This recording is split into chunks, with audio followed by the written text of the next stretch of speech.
Why is breathwork so important for people who have anxiety during sex?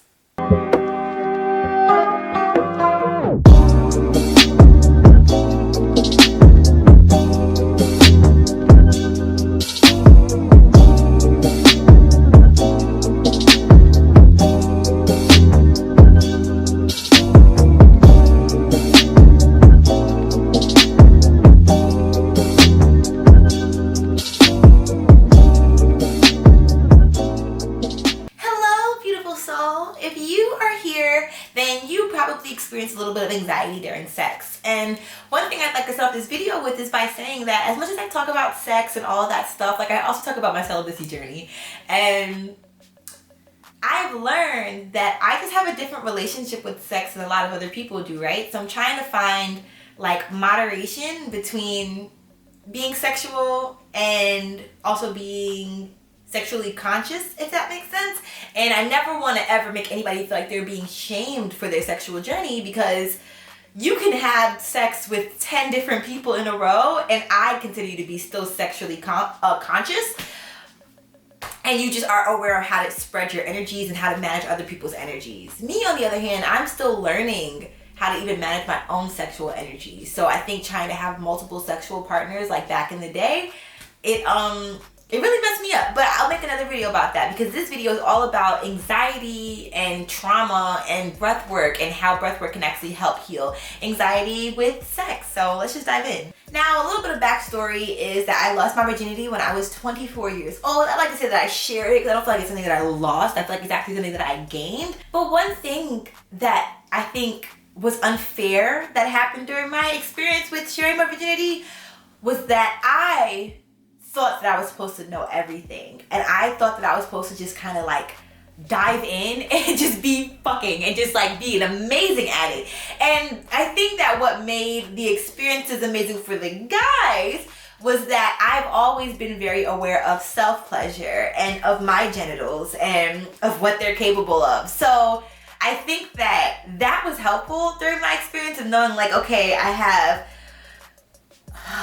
it's almost like the conversation of good hair and stuff like that, and good skin. It's like you have good pussy, you know? Like, I think that all pussy can be good pussy. I think that some pussies just need to be taken care of and healed, and in the end, all pussies are good pussies, right?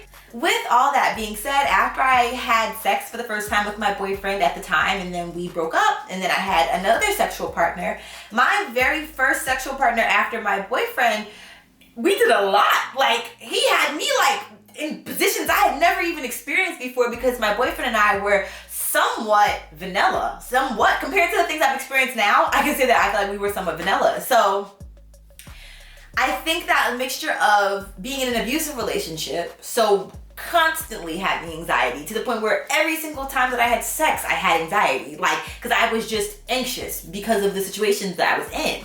And I was already an anxious person before my relationship, so the toxicity of my relationship just exuded that anxiousness. Then I also feel like the matter of not feeling like I had a voice during sex contributed to my anxiety during sex. Because who wants to be in bed with somebody and feel like if you make a complaint or a request or say that something hurts you, and then based off of the experiences you've had before, the guy either is annoyed or doesn't change what you want to be changed because you are in pain, that just doesn't make you want to really speak up at all in the situation. Thank God I found my voice, and that's one of the things that actually helped me get back into my being more comfortable in my sexual nature, because I feel like I've always had a sexual nature, but I wasn't always comfortable in it, right? And it's so crazy because it's like I always had a voice sexually. Even when I was a virgin, I actually feel like my voice was a bit more prominent when I was a virgin, because I knew for a fact that I had a hard boundary, and that hard boundary was that I was not having sex with anybody. So we're not debating about this, you know? And I think that one of the things I missed was coming up with some new boundaries when I started having sex again, or started having sex, because I was having like oral sex and I was experiencing like foreplay. But anyways, with this being said, I haven't had the chance to have sex with somebody while I know what I know about breath work. And I've posted so many videos about this before, So I don't want to come onto this YouTube as a place of like, oh, yeah, this is how you're going to heal your anxiety when you have sex. No, but this is something that I'm trying when I have sex the next time, to feel more in the moment and to feel more, just more in my body and less disassociated and more just with my partner. Because I don't feel like it's fair to be with a partner if I don't feel like I even want to be there feeling what I'm feeling physically. I think that one thing that adds anxiety to me when it comes to wanting to request certain things when I'm having sex with somebody, like for instance, with my next sexual partner, ideally I would want to say like, I really just want to focus on intimacy. Like, I don't even want to have sex yet. Like, I literally just want to do things that make us want to have sex, you know? Like, and then we can have sex. But it's like the lead up, because I don't mind sex, but I want to love sex. I don't want to not mind it. You know what I'm saying? Like, that's not a thing that I really want to say. And I think that it's because my experience is kind of taken away from me. I don't get a lot, or I haven't gotten a lot of pure pleasure from sex and from my sexual partners. It's just been more experiences, but not like pure pleasurable experiences. So that just means that now that I've had this like break and hiatus of having sex, I've just learned some new tools. And one of those new tools is speaking up, and another new tool is breathing. So I can't wait to like be with somebody so I can tell y'all how this goes for me. But if you are actively having sex right now, not right now, not right now you watch this video, but if you are, can I watch? No, I'm kidding. But if you're actively having sex right now, I definitely recommend practicing breath work if you feel like you struggle with anxiety. I know that in the beginning I also mentioned that breath work can help with trauma, and I do feel that way as well. But I just don't want you to feel like breathwork is the end all be all in the healing of your trauma. Like, I added breathwork in there because I've been going to therapy about my like sexual assaults since they've happened. So I think that I hate to say it,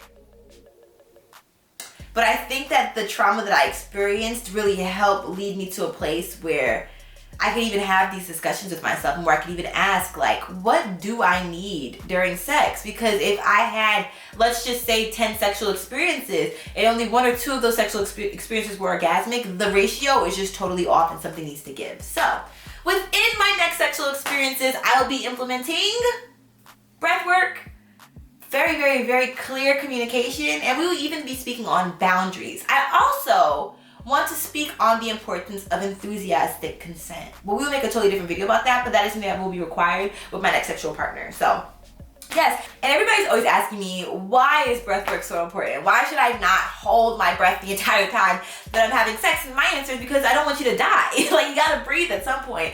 But there are scientific reasons why breathwork can work for you, and I want to do a whole different video about that, but about the oxygen that it brings into your body and how that just helps produce this massive amount of euphoria for you. So yeah, but we're gonna talk about that in a different video. I just want to talk about my experience right now with anxiety and how I plan on incorporating breath work into my routine of sex. So I hope that just this conversation helps somebody, and my transparency helps. And I'm not all there yet when it comes to sex, but I truly believe that being able to vocalize what I know that I like, and not feeling shame regarding that, because I vocalized what I've liked before. But the shame comes from if the person doesn't even want to do it, or not even doesn't want to do it, but doesn't even consider it. Because your partner doesn't always have to do what you want when it comes to sexual things. That's just another conversation to have, you know, maybe why don't you want to try this, or whatever the case may be. But anyways, y'all, this is just like a think piece. I'm probably going to title it like think piece about breath work, but I just wanted to express myself and share the journey with y'all and let you know that I'm so excited, and I really do feel like I'm healing so much when it comes to my relationship with sex, and I'm really excited to share that with you all. So I love you so much. I hope that you enjoyed this video. Don't forget to give yourself a hug and be kind to yourself and be kind to others.